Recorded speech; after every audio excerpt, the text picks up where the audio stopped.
আসসালামু আলাইকুম, সবাই কেমন আছেন? আশা করি সবাই ভালো আছেন। তো আমি বরাবরই চিংড়ি মাছ দিয়ে কচুর শাকটা এভাবেই রান্না করি। আর যখন ইলিশ মাছ দিয়ে রান্না করি তখন অন্যভাবেই রান্না করি।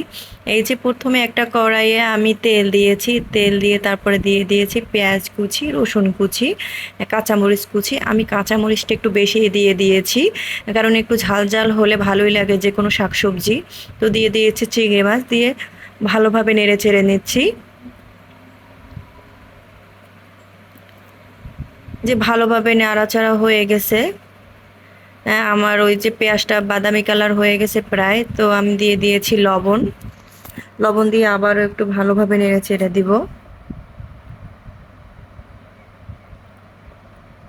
আসলে শাকসবজিতে যত মানে পেঁয়াজ রসুন কাঁচামরিচে একটু বেশি দিলে আসলে খেতেও ভালো লাগে। দিয়ে দিয়েছি হলুদের গুঁড়া, হলুদের গুঁড়া দিয়ে আবারও আমি একটু ভালোভাবে নেড়ে চেড়ে নিব।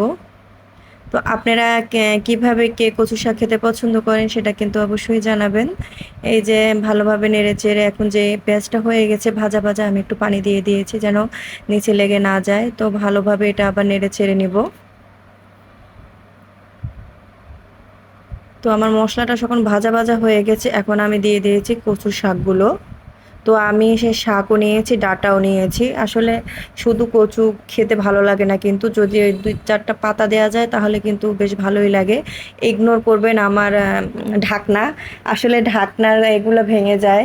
আমার ২-৩টা ঢাকনারই ধরনীটা ভেঙে গেছে, তাই লাঠি ইউজ করেছি। তো এই যে ঢাকনা উঠিয়ে আমি আবার একটু ভালোভাবে নেড়ে চেড়ে দিব। তো হাফ সিদ্ধ কিন্তু প্রায় হয়ে গেছে। এই যে আসলে স্ট্যান্ড ছিল না, তাই হাতে ধরে ধরে ভিডিও করেছি, এই জন্য ভিডিওটা এমন হয়েছে। তো ভুল ত্রুটি হলে অবশ্যই ক্ষমার দৃষ্টিতে দেখবেন। আমার শাক রান্নাটা কিন্তু কমপ্লিট। যদি ভিডিওটা ভালো লাগে অবশ্যই লাইক কমেন্ট শেয়ার করবেন। টাটা, আল্লাহ হাফেজ।